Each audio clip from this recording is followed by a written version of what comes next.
Hi, my name is Josie Congelosi, and today I will be talking about the 23andme data breach. The purpose of my speech is to persuade you to act on my communication recommendations that address the data breach that affected 23andme. Back in 2023, data linked to around 7 million users of 23andme were exposed. And it wasn't just basic information like credit card numbers, but personal genetic data. This scandal was a big breach, and with the rise of technology, we need to be sure our data is secure. I'm credible to talk about this topic because I have done extensive research as well as collected 5 credible sources. The 23andme data breach highlights some of the serious risks of storing genetic information online, also raising concerns about privacy, security, and the responsibilities that companies must do to protect our personal data. First, I will discuss the main issue of concern. Then, I will explain what stakeholders were affected by this breach. And lastly, I will recommend actions that I think the company should do. The main issue in the 23andme data breach is that hackers use login credentials to access users' accounts, leading to the exposure of millions of people's personal data. Many people were affected by this breach. According to Steve Alder with the HIPAA Journal, in 2023, the 23andme company confirmed in filing with the Securities and Exchange Commission that a hacker gained access to users' accounts. Also, from the HIPAA Journal by Steve Alder, the hacker obtained the data of 7 million people, which first came to light in 2023. Unauthorized individuals access data of these 23andme users.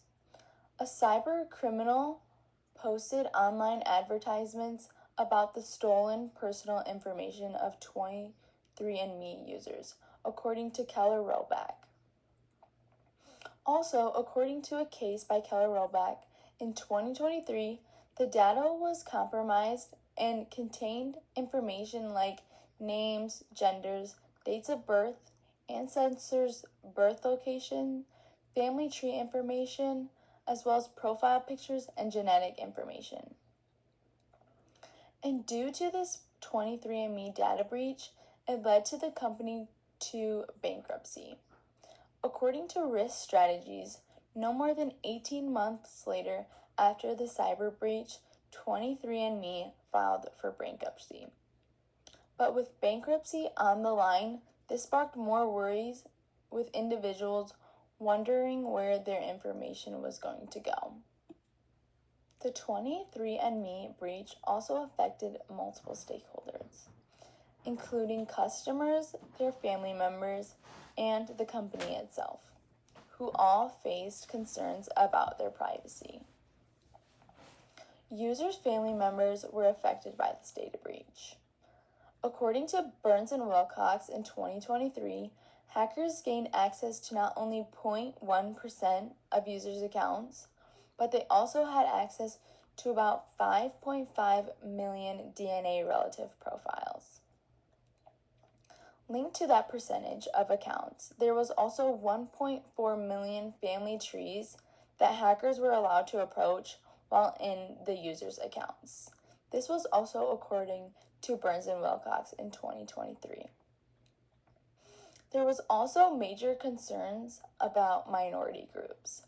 According to the U.S. Senate Committee on Health, Education, Labor, and Pensions in 2023, Senator Bill Cassidy raised concerns about the data breach of 1 million customers being of Jewish descent.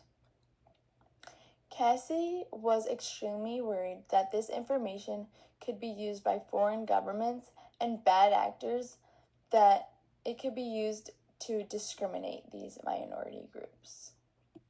Now going into some of the recommendations that the company should use. The first being requiring a stronger account security. This recommendation requires a multi-factor authentication system. In addition to having a password that users need, they also should need a second verification step. This could be sending a code to a phone number or having an authentication app. This code would send one time and only be used for about 5 minutes so that they can get the code in and nobody else can use it. It would also recommend using strong passwords compared to weak or common passwords. The purpose is to prevent unauthorized access, but with the second verification step, it will make it more difficult for hackers to manage getting into the accounts and retrieving data. My next recommendation would be limit the visibility of data and sharing this data by default. This recommendation suggests that the privacy settings should be changed. So personal information like data relatives is an opt-in rather than it automatically putting it into the system. This would limit how much data is shared as well as it is viewed from the account. The purpose of this recommendation is to reduce the amount of personal data that is exposed in the account. So even if someone were to gain access of this account, they wouldn't see that much data because the users have not shared as much data that they need. In conclusion, the 23andme data breach shows that protecting your data is required to have stronger security and privacy. Today, I discussed the main issue of concern, then I explained what stakeholders were affected by this breach, and lastly, I recommended actions that the company should take. So before you share your personal data with any service, take a moment to understand the risks, because when that information is exposed, it can't be taken back. So you can change a password, but you can't change your DNA. So that's why protecting it matters.